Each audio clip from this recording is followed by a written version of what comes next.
Assalamualaikum anak-anak hebat, bagaimana kabar kalian?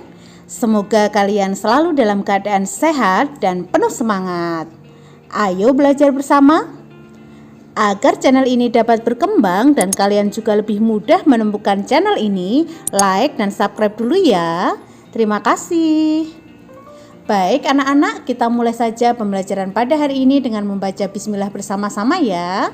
Bismillahirrahmanirrahim. Pada hari ini kita akan belajar tema 4, berbagai pekerjaan, subtema 3, pekerjaan orang tuaku, pembelajaran 1. Anak-anak, ada berbagai macam pekerjaan di sekitar kita. Salah satunya adalah pekerjaan yang menghasilkan jasa, seperti seorang pendongeng. Tahukah kamu seorang pendongeng? Pendongeng adalah orang yang menyampaikan dongeng kepada orang lain. Pendongeng adalah pekerjaan yang sangat menarik. Mereka bekerja memberikan jasanya dengan menceritakan dongeng-dongeng yang memiliki pesan moral kepada anak-anak. Dongeng adalah jenis cerita khayal. Jadi ini adalah cerita rekaan ya. Cerita yang seringkali tidak masuk akal. Cerita di dalam dongeng tidak pernah terjadi, bahkan tidak mungkin terjadi. Dongeng biasanya disebarkan secara lisan dan turun-temurun dari satu generasi ke generasi berikutnya dan tidak diketahui pengarangnya. Dongeng dan jenis cerita lainnya memiliki unsur intrinsik loh. Tahukah kamu apa itu unsur-unsur intrinsik? Unsur intrinsik adalah unsur yang membangun dari dalam cerita tersebut. Apa saja unsur-unsur intrinsik itu? Unsur-unsur intrinsik itu meliputi tema, tokoh, watak, amanat, alur, dan juga latar. Masih ingatkah kalian apa itu tema, tokoh, watak, amanat, dan alur serta latar? Kalian sudah mempelajarinya ya di pembelajaran sebelumnya. Ayo kita ulang sama-sama. Kita mulai dari tema. Tema adalah ide pokok atau gagasan yang menjiwai seluruh cerita. Tema ini merupakan jawaban dari pertanyaan, bercerita tentang apa sih cerita ini?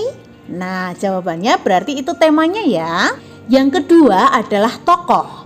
Tokoh adalah pelaku cerita. Tokoh di dalam dongeng bisa berupa manusia, tumbuhan, ataupun binatang, dan juga bisa benda mati ya. Tetapi ketika itu benda mati, maka dia bisa berbicara seperti manusia. Nah, yang ketiga adalah watak. Watak merupakan sifat dari tokoh. Tokoh-tokoh di dalam dongeng memiliki sifat yang berbeda-beda. Ada tokoh yang bersifat baik, jahat, ataupun malas. Watak tokoh bisa dikenali melalui perkataan, perbuatan, pikiran, dan reaksi tokoh. Nah, yang keempat sekarang adalah amanat. Apa itu amanat? Ya, amanat itu adalah pesan moral. Amanat itu berisi nasihat atau pesan yang ingin disampaikan pengarang kepada pembaca. Amanat di dalam dongeng biasanya berisi nasihat atau perbuatan-perbuatan terpuji yang dilakukan oleh tokoh. Yang kelima adalah alur. Apa itu alur? Alur adalah rangkaian peristiwa dan konflik dalam suatu dongeng. Alur disebut juga plot. Peristiwa-peristiwa dalam suatu dongeng itu membentuk satu kesatuan cerita yang saling berkaitan. Nah, yang terakhir adalah latar. Masih ingatkah kamu apa itu latar? Latar itu adalah keterangan tempat, waktu, dan suasana yang diceritakan di dalam cerita. Ayo kita pelajari unsur-unsur cerita pada dongeng Tupai dan Ikan Gabus. Kalian bisa membuka buku tema 4 kalian ya, halaman 95 dan 96. Kita baca sama-sama ya. Tupai dan Ikan Gabus. Dahulu kala hiduplah sepasang sahabat di daerah Kalimantan Barat. Mereka adalah seekor tupai dan seekor ikan gabus. Setiap hari mereka melakukan kegiatan bersama, mencari makan, bermain, bahkan mengunjungi tempat-tempat baru yang selalu dilakukan bersama. Suatu hari, tupai tidak melihat gabus sahabatnya. Ia mencarinya ke tempat yang biasa gabus tinggal. Saat bertemu, tupai sangat kaget. Gabus terlihat lesu. Ternyata ia sedang sakit. Tupai sangat sedih. Ia menawarkan makanan untuk sahabatnya. Namun Gabus tidak berselera makan. Gabus hanya menginginkan satu jenis makanan yang diyakininya dapat menyembuhkan penyakitnya. Tupai berjanji akan mencari demi sahabatnya. Setelah Gabus mengatakan makanan yang dapat menyembuhkan penyakitnya tersebut, Tupai sangat kaget. Ia harus mencari hati ikan hiu. Ikan hiu sangat ganas. Tidak terpikir olehnya ia bisa mendapatkannya. Namun Tupai bertekad untuk mendapatkannya. Ia ingin sahabatnya sembuh. Tupai kemudian melompat dari satu pohon kelapa ke pohon kelapa lainnya yang dekat dengan tepi pantai. Saat menemukannya, ia melubangi satu kelapa dan membiarkan airnya habis. Kemudian sang tupai masuk ke dalam kelapa. Angin kencang membuat kelapa jatuh ke pantai dan ikan hiu pun memakannya. Di dalam perut ikan, tupai kemudian keluar dari kelapa dan menggigit hati ikan hiu. Ikan tersebut mencoba bertahan sampai kehabisan tenaga. Ombak besar membawa ikan hiu itu ke tepi pantai. Saat itulah tupai keluar dari mulut ikan hiu dan membawa hati ikan kepada sahabatnya. Sampai di tempat ikan gabus, tupai kemudian memberikan hati ikan hiu itu untuk dimakannya. Beberapa hari kemudian, tupai melihat sahabatnya segar kembali. Betapa senangnya tupai melihat ikan gabus sehat seperti sedia kala. Nah anak-anak, setelah kalian membaca teks dongeng yang berjudul Tupai dan Ikan Gabus, kita dapat menemukan unsur-unsur cerita yang ada di dalam dongeng tersebut. Apa saja unsur-unsur ceritanya? Kita lihat sama-sama ya. Teks tersebut berjudul Tupai dan Ikan Gabus. Nah, unsur-unsur intrinsik yang di dalamnya kita mulai dari tokoh ya. Tokoh dalam cerita tersebut adalah ikan gabus, tupai, dan ikan hiu. Yang kedua, sifat tokohnya. Sifat dari ikan gabus itu setia, suka bersahabat. Kemudian kalau sifat dari tupai itu setia, senang membantu, dan rela berkorban. Sementara sifat dari ikan hiu itu ganas. Nah, cerita ini berlatarkan atau tempatnya berada di Telaga di Kalimantan Barat. Pada cerita ini, awal dari ceritanya adalah ikan gabus dan tupai yang bersahabat. Di akhir cerita, tupai membantu ikan gabus. Nah, dalam cerita ini terdapat pesan moral. Pesan moralnya, kita harus memiliki sikap setia terhadap sahabat. Selain itu, sesama sahabat kita juga harus tolong-menolong dan rela berkorban. Nah anak-anak, setelah kita membaca teks dongeng Tupai dan Ikan Gabus, kita bisa memberikan pendapat tentang isi dongeng. Bagaimana pendapatnya? Contoh memberikan pendapat, misalkan, pendapatku tentang isi dongeng. Menurut saya, dongeng tersebut menceritakan tentang persahabatan ikan gabus dan tupai. Mereka saling setia dan saling membantu. Jika ada yang mengalami kesusahan, mereka juga hidup damai dan hidup bahagia. Selain memberikan pendapat tentang isi dongeng, kita juga harus bisa menentukan hal baik apa yang terdapat dalam teks dongeng tersebut ya. Di dalam dongeng itu kita bisa menemukan nilai-nilai atau ajaran yang bisa dijadikan pelajaran. Jadi ada pesan moralnya. Kemudian kalau dari teks tadi, hal-hal baik yang bisa dicontoh adalah sifat setia terhadap sahabat, saling membantu dengan sahabatnya, dan juga rela berkorban. Tahukah kamu bahwa dalam bercerita, pendongeng sering menggunakan wayang yang terbuat dari kayu? Wayang tersebut dibuat oleh pengrajin kayu. Nah, sekarang ayo kita cari tahu lebih lanjut tentang pekerjaan dari pengrajin kayu. Anak-anak, kita pelajari sama-sama ya kegiatan ekonomi yang terkait aktivitas jual beli mebel. Pada aktivitas jual beli mebel itu dimulai dari sumber daya alam, yaitu berupa pohon-pohonan di hutan. Kayu-kayu di hutan ini kemudian ditebang, kemudian diangkut ke tempat pengrajin, kemudian dari pengrajin ini diolah oleh pengrajin kayu, kemudian dikirimkan ke toko-toko mebel dan dibeli oleh konsumen atau pembelinya. Jenis pekerjaan dalam proses pengolahan kayu menjadi mebel. Mebel di rumah kita tidak serta-merta langsung ada di rumah kita. Benda-benda tersebut membutuhkan proses yang melibatkan berbagai jenis pekerjaan. Ayo kita pelajari jenis pekerjaan yang terlibat dalam pengolahan kayu menjadi mebel. Dimulai dari penebang pohon adalah orang yang bekerja menebang pohon. Pohon yang sudah ditebang kemudian dipotong dengan ukuran tertentu. Kemudian buruh angkut kayu adalah orang yang bekerja mengangkut kayu. Kayu diangkut dari hutan menuju truk yang akan mengangkut kayu.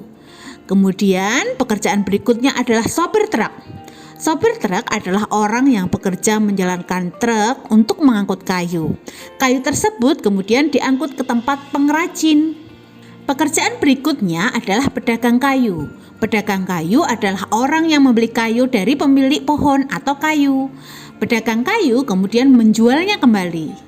Kemudian pekerjaan selanjutnya adalah penggergaji kayu. Penggergaji kayu adalah orang yang bekerja mengolah batang pohon menjadi papan dan balok kayu. Setelah dari penggergaji kayu, maka akan diterima oleh pengrajin kayu. Pengrajin kayu adalah orang yang bekerja membuat kerajinan dari kayu. Hasil produksinya berupa meja, kursi, lemari, dan banyak lagi. Kemudian yang terakhir barulah sampai ke pedagang mebel. Pedagang mebel ini adalah orang yang menjual hasil kerajinan kayu di toko mebel. Wah, ternyata proses pembuatan mebel ini cukup panjang ya. Oleh karena itu, kita perlu merawat semua mebel di rumah dan di sekolah. Kita perlu merawatnya supaya mebel lebih tahan lama. Bagaimana cara yang kita dapat lakukan untuk merawat mebel? Cara yang dapat kita lakukan untuk merawat mebel, di antaranya yang pertama, kita gunakan taplak untuk menutupi permukaan meja. Kemudian kita bisa menghindari mebel terkena sinar matahari langsung. Kemudian kita juga bisa memindahkan mebel dengan cara mengangkatnya, jangan menyeretnya ya. Kita juga bisa menggunakan minyak pernis untuk memoles permukaan mebel. Kita juga bisa membersihkan mebel dengan menggunakan minyak lembut atau kemoceng. Kita juga bisa menggunakan pembersih khusus kayu ya, untuk membersihkan kotoran yang sulit dibersihkan. Mebel yang kita gunakan adalah salah satu hasil hutan. Hutan adalah salah satu sumber daya alam yang dapat diperbaharui. Hutan mempunyai banyak manfaat bagi lingkungan dan makhluk hidup. Apa sih manfaat dari sumber daya hutan? Manfaat sumber daya hutan diantaranya sebagai tempat wisata atau rekreasi, sebagai penghasil oksigen dan udara bersih, mencegah bencana banjir dan longsor, sebagai habitat berbagai macam tumbuhan dan hewan, sebagai tempat penyimpanan air tanah bagi makhluk hidup. Perhatikan video ini ya. Dampak pemanfaatan sumber daya alam pada hutan di Kalimantan. Potensi sumber daya hutan di Indonesia sangat besar. Hutan masih dapat kita jumpai di wilayah Pulau Kalimantan, Papua, Sulawesi, dan Sumatera.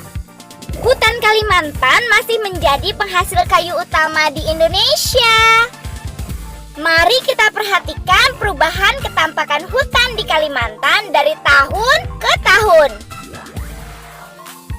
Hampir seluruh wilayah Pulau Kalimantan tertutup hutan. Hutan di wilayah Kalimantan Selatan dan Barat mulai berkurang. Hutan di wilayah Kalimantan Tengah dan Timur mulai berkurang.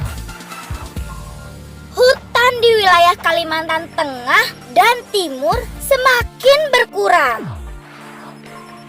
Hutan di wilayah Kalimantan Barat, Timur, Selatan, dan Utara semakin berkurang.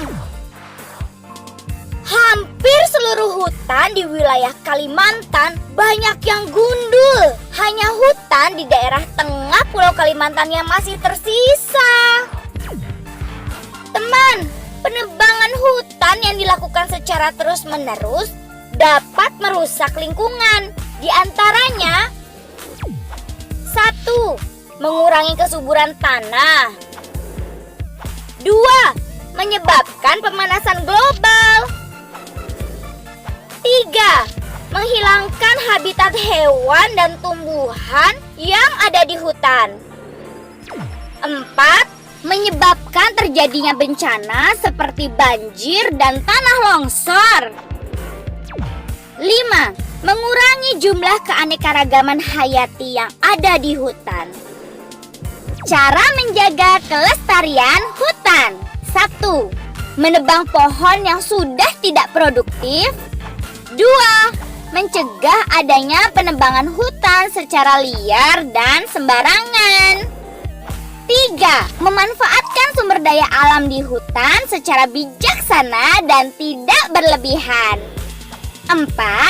Menerapkan sistem tebang pilih dengan membatasi jenis pohon yang dapat ditebang.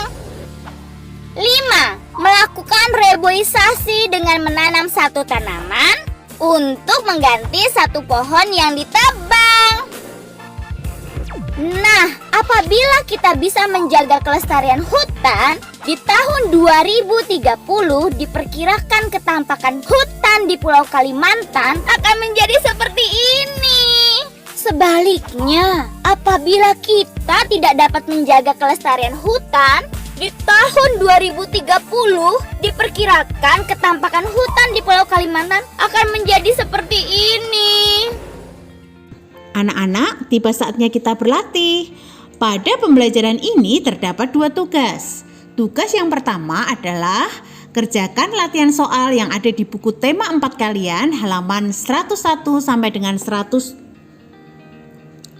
Pada pembelajaran ini terdapat 2 tugas. Tugas yang pertama adalah kerjakan latihan soal yang ada di buku tema 4 halaman 101 dan 102. Kemudian tugas yang kedua, bacalah cerita yang ada di buku modul tema 4 halaman 75 dan 76. Setelah itu, kerjakan soal yang ada di halaman 76 ya. Kerjakan tugas kali ini dengan sungguh-sungguh dan selalu semangat. Baik anak-anak, sampai di sini dulu pembelajaran kita. Tetap semangat belajar. Sampai jumpa. Wassalamualaikum warahmatullahi wabarakatuh.